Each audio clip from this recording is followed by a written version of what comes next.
कहा जाता है कि अगर नियत साफ हो तो पूरी कायनात साथ देती है, लेकिन चीन और पाकिस्तान के मामले में ये बातें बेमानी हैं। इसलिए आज पूरी दुनिया इन दोनों मुल्कों को हक़ारत भरी नजर से देखती है।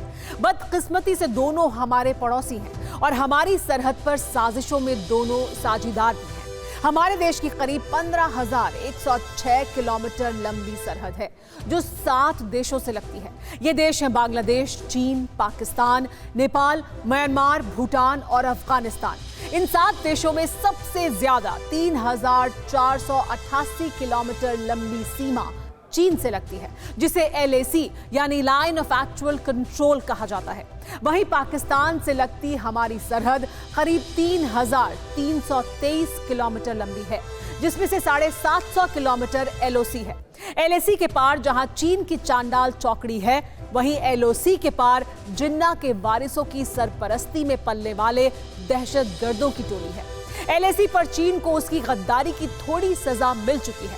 गलवान के बाद पेंगोंग में जिनपिंग के शागिर्द बेआबरू हो चुके हैं। बीजिंग के लाल सुल्तान हमारी ताकत से खौफजदा हैं। वहीं अब LOC के पार शैतानों को अपनी शामत नजर आने लगी है। सवाल यह है कि क्या LAC के साथ LOC के पार भी एक्शन होने वाला है? POK में एक और सर्जिकल स्ट्राइक क्या हो सकती है? बीजिंग के साथ इस्लामाबाद में भी खौफ क्यों है? ये सवाल इसलिए क्योंकि हिंदुस्तान और चीन के बीच बारूदी टकराव की आशंकाओं के बीच ड्रैगन के गुलाम पाकिस्तान में जंगी माहौल बन रहा है। Pakistan army chief general Bajwa ने गीदड़ भभकी दी है। बाजवा ने क्या कहा, आप भी सुनिए। पहली बार इस तरह बारूदी आवाज में बाजवा तब बोला है जबकि हिंदुस्तान और चीन के बीच जबरदस्त सनातनी है। सवाल यह है कि बाजवा ने ऐसा क्यों बोला है? क्या चीन के साथ पाकिस्तान को भी अपनी अति का अंत नजर आने लगा है? क्या LAC के साथ ही LOC के पार के कायरों की करतूतों के भी खात्मे की तैयारी है? वैसे ये जरूरी भी है, क्योंकि चीन के तमाशे में पाकिस्तान जमूरा है, ये हम नहीं कह रहे। अमेरिका की खुफिया रिपोर्ट सबूतों के साथ बता रही है। अमेरिका की डिफेंस डिपार्टमेंट की तरफ से चीन को लेकर सालाना रिपोर्ट जारी की गई है। Military and security development involving the People's Republic of China 2020 के नाम से जारी की गई इस खुफिया रिपोर्ट में चीन और पाकिस्तान की साजिशों का कच्चा चिट्ठा बताया गया है।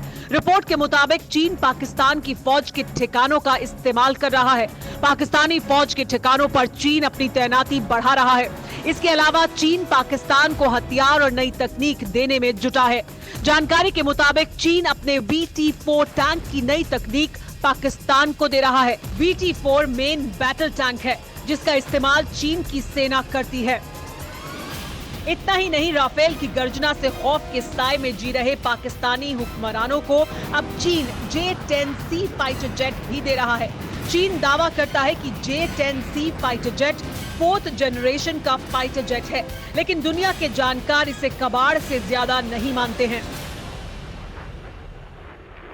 पाकिस्तान के खौफ की वजह हैं 2 तारीखें, 15 जून और 29 अगस्त। ये वो 2 मौके थे जब निहत्थे भारतीय जवानों ने दुनिया की सबसे बड़ी सेना के जवानों को मुक्के मार मार कर मैदान से खदेड़ दिया। भारत के शूरवीरों का ये पराक्रम देखकर पाकिस्तान के हौसले पस्त हैं। चारों तरफ वहां डर पसरा हुआ है। इसी वजह से इमरान और बाजवा चीन के कबाड़ को जुगाड़ बनाकर अपने बुज़दिल सैनिकों का हौसला बढ़ाने की नाकाम कोशिश कर रहे हैं। पाकिस्तान को पता है कि उसके मालिक पर कहर बरपेगा तो गर्दन गुलाम की भी टूटेगी। LAC पर एक्शन होगा तो LOC पार भी हिंदुस्तानी पराक्रम दिखेगा। इसीलिए बाजवा को बालाकोट से लेकर मुजफ्फराबाद तक याद आने लगे हैं। पाकिस्तानी भीतर रहने वाले हुक्मरानों से लेकर जनरलों तक की नींद उड़ी हुई है। पाकिस्तान ये सोचकर हलकान हुआ जा रहा है कि जब बिना एक भी गोली चलाए माओ के वारिसों को उनकी औकात बता दी गई है, तो पाकिस्तान को तो 4 जंग हारने का पुराना और पुख्ता एक्सपीरियंस भी है।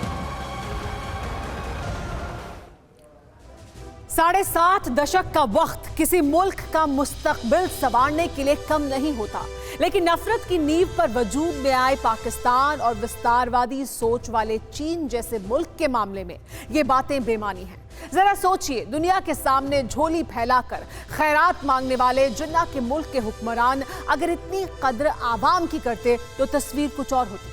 जो पाकिस्तान चीन से कबाड़ खरीदकर ताकत दिखाने का दंभ भरता है, उस पाकिस्तान की एक हाथी को पालने तक की हैसियत नहीं है। इस्लामाबाद के चिड़ियाघर में छोटी सी जगह पर रखे गए हाथी को अब छोड़ा जाएगा। काबन नाम का ये हाथी 35 साल से बदतर हालात में रहने को मजबूर था। लंबे वक्त तक वो सीमेंटेड फर्श पर रहा। इससे पैर खराब हो गए, नाखून टूट गए, शरीर पर जख्म है। वो मानसिक तौर पर भी परेशान है, सिर हिलाता रहता है। लेकिन अब इस गजराज को पाकिस्तानियों के लालच और जलालत से मुक्ति मिलने वाली है। इस हाथी को कंबोडिया भेजा जा रहा है। वैसे भी जिस मुल्क में इंसानों की कद्र ना हो, उस मुल्क में जानवरों की जान की कीमत कितनी होगी, अंदाजा लगाया जा सकता है। फिक्र आपकी, सोमवार से शुक्रवार रात 9 बजे सिर्फ TV9 भारतवर्ष पर।